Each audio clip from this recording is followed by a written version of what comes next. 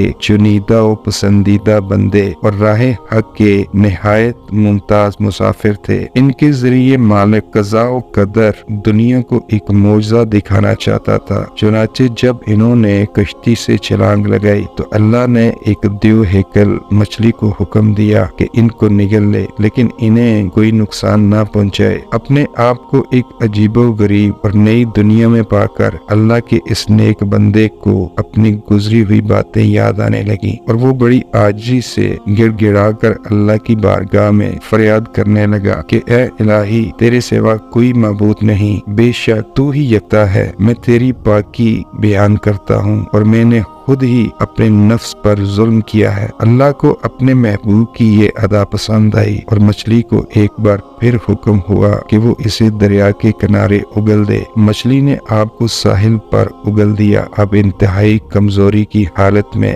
ساحل کی نرم ریت پر پڑے تھے۔ آپ کے بدن میں اتنی بھی طاقت نہ تھی کہ اپنے پاؤں پر کھڑے ہو جائیں اور کسی مناسب جگہ کا انتخاب کر کے دھوپ سے بچ سکیں۔ اسی دوران اللہ نے اپنی خاص رحمت سے ایک بڑی سی بیل لگائی۔ اس بیل نے حیرت انگیز طور پر یونس علیہ السلام کو اپنے سائے میں لے لیا۔ کچھ دیر آرام کے بعد آپ نے بیل کے پھل سے اپنی بھوک مٹائی۔ پھل کھانے سے آپ کے جسم میں طاقت آئی، لیکن اگلے ہی دن یہ بیل سوکھ گئی۔ آپ کو بیل کے یوں سوکھ جانے کا انتہائی دکھ ہوا، اور آپ نے اللہ تعالیٰ سے ایک مرتبہ پھر معافی کی درخواست کی۔ تب اللہ تعالیٰ نے وحی کا سلسلہ دوبارہ شروع کر دیا اور فرمایا، تمہیں ایک معمولی بیل کے سوکھ جانے کا اس قدر غم ہے، حالانکہ اس میں بظاہر کوئی جان نہیں، یہ نہ بولتی ہے اور نہ سنتی ہے۔ یاد کرو وہ وقت جب تم نے اپنی قوم کے لیے بد دعا کی اور پھر بستی چھوڑ کر چلے گئے۔ یونس علیہ السلام ایک بار پھر اللہ کے حضور سجدے میں گر گئے اور رو رو کر اپنی غلطی کی معافی مانگنے لگے، اور ساتھ ہی وعدہ کیا کہ اگر انہیں زندگی ملی تو وہ دوبارہ بستی میں جائیں گے اور اپنی قوم کو راہ راست پر لانے کی کوشش کریں گے۔ آپ کی دعا قبول ہوئی، اور آپ چند دن بعد چلنے پھرنے کے قابل ہو گئے۔ صحت مند ہوتے ہی آپ بستی کی طرف چل دیے۔ بستی کے لوگ بھی آپ کی تلاش سے مایوس نہیں ہوئے تھے۔ انہوں نے یونس علیہ السلام کو دیکھا تو آگے بڑھ کر ان کا استقبال کیا، اور آپ کو انتہائی عزت اور احترام سے واپس بستی میں لے آئے، اور ساتھ ہی اللہ کے حضور توبہ کر کے آپ پر ایمان لے آئے اور اپنے آپ کو اللہ کے عذاب سے بچا لیا۔ وہ بستی جس میں یونس علیہ السلام مبعوث کیے گئے نینوا تھی، اور نینوا کی قوم دنیا کی واحد قوم ہے جسے عذاب کے وقت توبہ نصیب ہوئی، اور انہوں نے ایمان لا کر دنیا کی کامیابیاں حاصل کی۔ یونس علیہ السلام نے اپنی زندگی اسی بستی میں گزاری اور بالآخر فوت ہو کر اسی میں دفن کیے گئے۔